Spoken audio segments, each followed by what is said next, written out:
예, 안녕하세요. 밤늦게 녹음을 좀 해야겠다 생각이 들었던 게, 선생님께서 자료를 하나 보내주셨어요.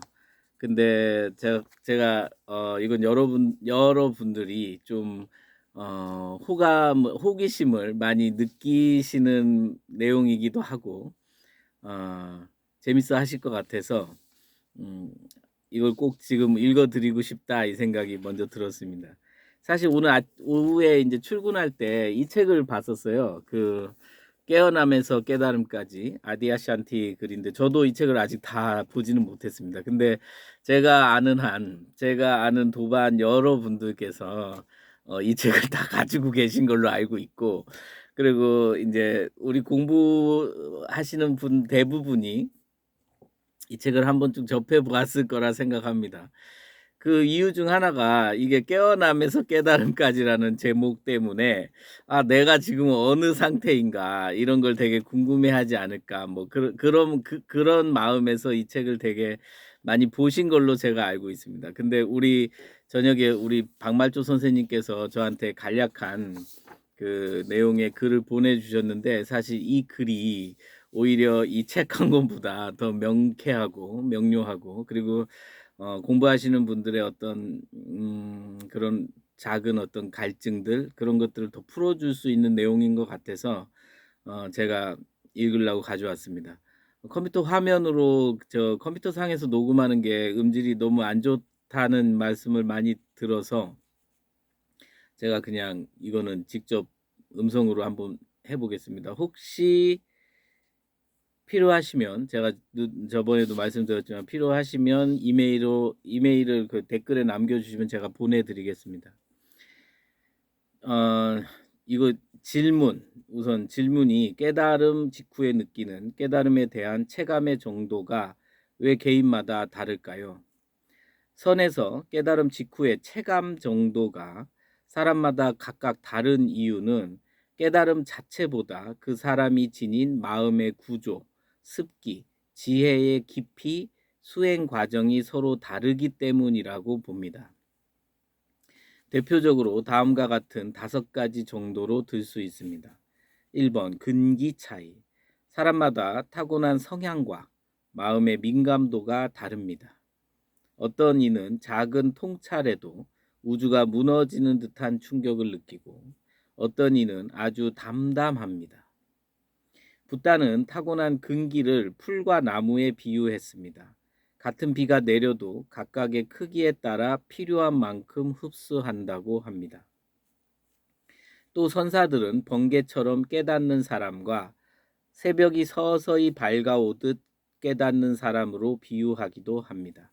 1번 이제 근기 차이였고요. 그다음 2번 깨달음 깊이 차이. 이거 깨달음의 깊이가 있다 없다 막 도반들끼리 같이 얘기했던 그런 기억이 나서 제가 이 글 읽으면서 너무 재밌었어요. 아마 다들 공감하시지 않을까 이런 생각이 들었습니다. 아, 선생님 역시 명쾌하십니다. 아주. 2번 깨달음 깊이 차이 이렇게 해서, 자, 선에서는 깨달음을 단일한 한 번의 사건으로만 보지 않습니다. 처음의 견성은 문이 열린 정도일 수 있고 이후 수행을 통해 점차 더 깊어질 수 있습니다. 저는 견성 이후 긴 보림 과정에서 3번 정도의 작은 안목의 상승을 경험했습니다. 아마 하근기라서 그럴 것입니다. 어떤 이는 강렬한 해방감을 느끼지만 오래가지 않고, 어떤 이는 조용하지만 근본적인 변화를 경험했을 겁니다. 3번 습기의 잔존 정도 이렇게 되어 있습니다. 아마 제가 좀 요 부분에서 굉장히 제가 힘든 사람 아닌가 이런 생각이 듭니다. 깨달음 이후에도 오래된 습관적 마음 작용은 여전히 남아 있습니다. 탐욕, 분노, 두려움, 자기 중심성의 흔적이 얼마나 남아 있는가에 따라 체감 정도가 달라집니다. 공부 초기 일상의 작은 수행을 통한 습기 제거 노력과 기초 공부에 소홀했던 저로서는 얼핏 경험한 본래자리를 제대로 살려내지 못하고 그냥 흘려보낸 경험이 있습니다. 지금 생각해 보면 제가 신도가 아니어서 발심과 신심의 문제도 한몫 거둘 있지 않았나 하는 생각입니다. 갈구하는 마음과 내면적 준비가 얼마나 무르익었는가가 체감의 정도에 많은 영향을 미치리라 봅니다. 이런 문제 때문에 옛 어른들은 깨달음 뒤에 뒤처리, 수행인 보호 임지 또는 보림을 매우 중요하게 여깁니다. 사실 이 3번 습기의 잔존 정도라는 이 내용을 읽으면서 저 개인적으로는 행복아침선 해암 선생님이 분명히 제 입장에서는 분명히 제 눈을 밝혀주신 분이기 때문에 그분의 그런 어떤 은혜가 제한테는 있음에도 사실은 제가 기본적으로 가지고 있는 이 습기가 너무 강한 거예요. 여기 나온 게 다 있습니다. 그러니까 제가 아버지한테는 항상 시원찮다는 얘기를 많이 들었기 때문에 그 열등감, 그리고 어떤 인정받고 싶은 욕구 어마어마하고, 그리고 뭐 탐욕, 분노도 이상하게 이게 어떤 자기 일 같은 게 이렇게 뜻대로 안 될 때 오는 그런 두려움 플러스 분노 막 이런 것들이 엄청나게, 그리고 기본적으로 자기 중심성은 강한 편이고요. 그래서 여러 사람과 못 어울리고 이렇게 좀 뭐 그렇다고 막 문제를 일으키는 스타일은 아니었지만 어쨌든 사람들과 어울리는 걸 힘들어하고, 사실 되게 우리 박말조 선생님 뵙고도 처음에 놀랐던 게 저보고 예민하다, 그래서 사람하고 관계나 이런 사회생활 이런 게 힘들 거다 이런 말씀을 하시는데 다 보이시는구나 이 생각도 들리면서, 사실은 제가 그런 모습 때문이라도 아마 여러 가지 이렇게 고비 넘길 때마다 제가 좀 이렇게 힘들었지 않나 이 생각도 들더라고요. 그래서 어쨌든 공부를 이렇게 어떻게 보면 뭐 행복아침선 해암 선생님 덕택에 이렇게 공부를 시작했는데도 이게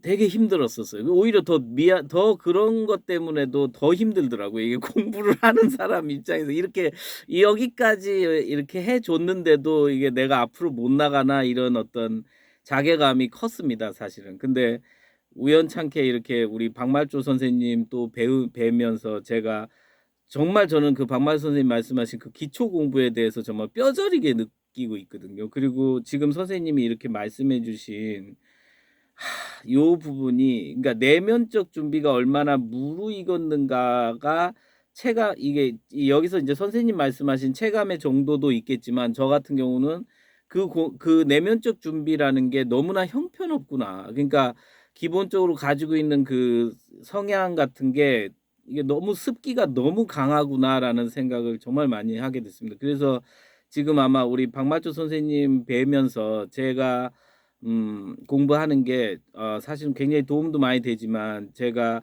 혹시 저 같은 어려움을 겪고 계시다면 한번 같이 이렇게 그 경전 공부도 병행하시면서 이렇게 공부하면 참 좋겠다. 저는 정말 체감하거든요. 그러니까 이 공부가 이 지금 박마주 선생님께서 이렇게 안내해 주시는 그런 어떤 이런 말씀들, 그로 인한 어떤 제가 이렇게 자꾸 이렇게 좀 뭐랄까 이렇게 저 자신을 이렇게 좀 돌아볼 수 있는 이 공부의 기간이 분명히 제 안목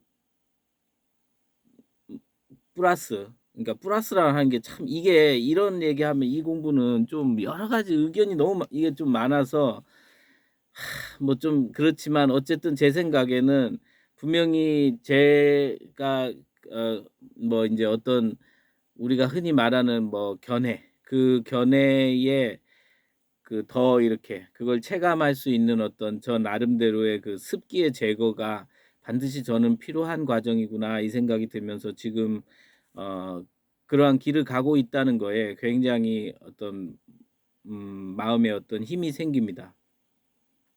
4번 성격과 감정 구조의 차이. 감성적이고 직관적인 사람은 황홀감, 울음, 전율 등을 엄청 크게 느끼는 반면에, 이성적이고 관조적인 사람은 매우 평범하고 조용한 상태로 경험할 수 있습니다. 세 분의 일본 선승은 도오한 후 며칠간 계속 웃었다고 합니다.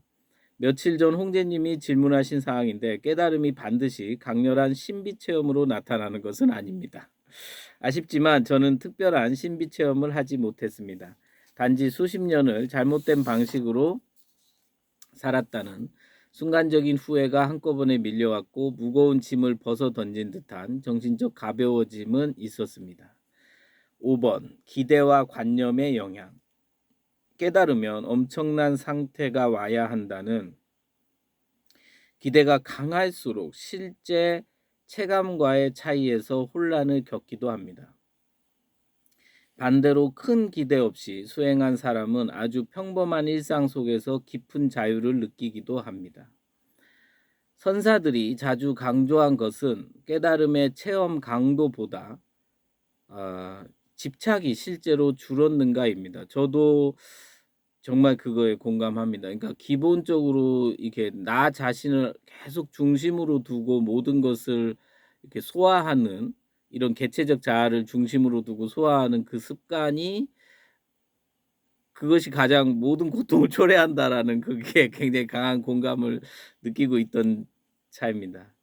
어쨌든 집착이 실제로 줄었는가입니다. 즉 이전보다 괴로움에 덜 끌려가고 생각에 덜 솟고 타인과 세상을 더 있는 그대로 보며 마음이 자연스럽고 자유로워졌는가.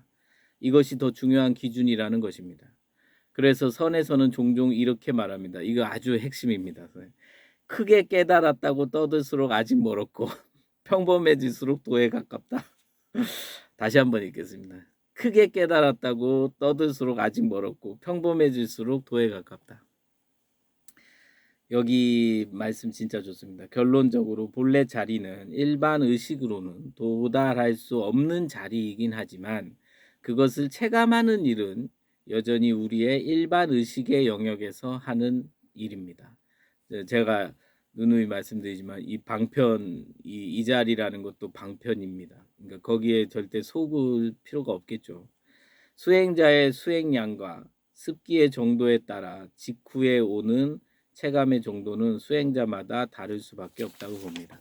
사실 모르겠어요. 제가 깨달으면서 깨어나면서 깨달음까지 이 책 다 읽지도 않았지만 그래도 밑줄 쳐놓고 이렇게 본 거 보면 꽤나 읽은 것 같은데 큰 그런 어떤 이렇게 공명이 안 왔었는데 지금 오늘 우리 박말조 선생님 이 A4 용지 2장 분량의 이 글이 정말 많은 도반들에게 자기의 공부 위치를 한 번 더 점검하고 그리고 자기의 그 어떤 깨어남에 대해서 더 이상 의심을 안 할 수도 있고 혹은 의심을 하더라도 내가 어디가 부족하구나라고 맥을 짚을 수 있는 그런 아주 간결하고 아주 정확한 말씀이지 않을까 이런 생각이 듭니다. 혹시 필요하신 분은 꼭 이메일로 댓글을 달아주시면 좋겠고요. 그 다음에 제가 그렇게 좀 전달이 됐으면 좋겠습니다. 너무 아주 강렬한 메시지라고 저는 생각합니다. 고맙습니다.